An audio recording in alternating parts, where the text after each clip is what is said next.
હે મારા બાળકો, મારી વાત સાંભળો. હું દુર્ગામાં છું, તમારી માતા, તમારી રક્ષક અને તમારી માર્ગદર્શિકા પણ.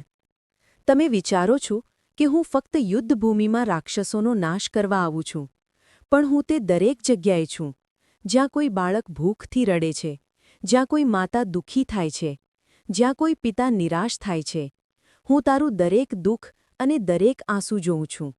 હું જાણું છું કે જ્યારે તું મુશ્કેલીમાં હોય છે ત્યારે તને લાગે છે કે મેં તને છોડી દીધો છે, પણ તારું દરેક આંસુ મારા દિલ સુધી પહોંચે છે. હું તારા દરેક સંકટને તરત દૂર કરી શકતી નથી, કારણ કે આ બ્રહ્માંડનો નિયમ છે કે દરેકને પોતાના કર્મનું ફળ મળે છે.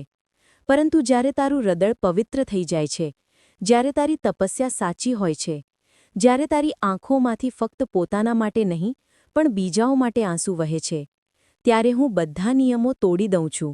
જ્યારે તમે મારી 9 દિવસોમાં પૂજા કરો છો, ત્યારે હું ફક્ત તમારું દિલ જોઉં છું, ન કે તમારા પૈસા કે દેખાડો.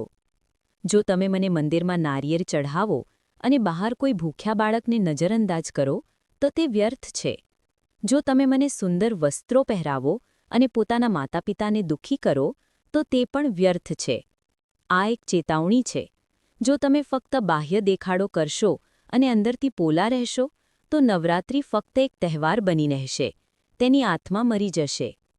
જો તમે કોઈ ભૂખ્યાને જમાડો, કોઈ દુઃખીની મદદ કરો, તો તે મારા માટે સૌથી મોટી તપસ્યા છે.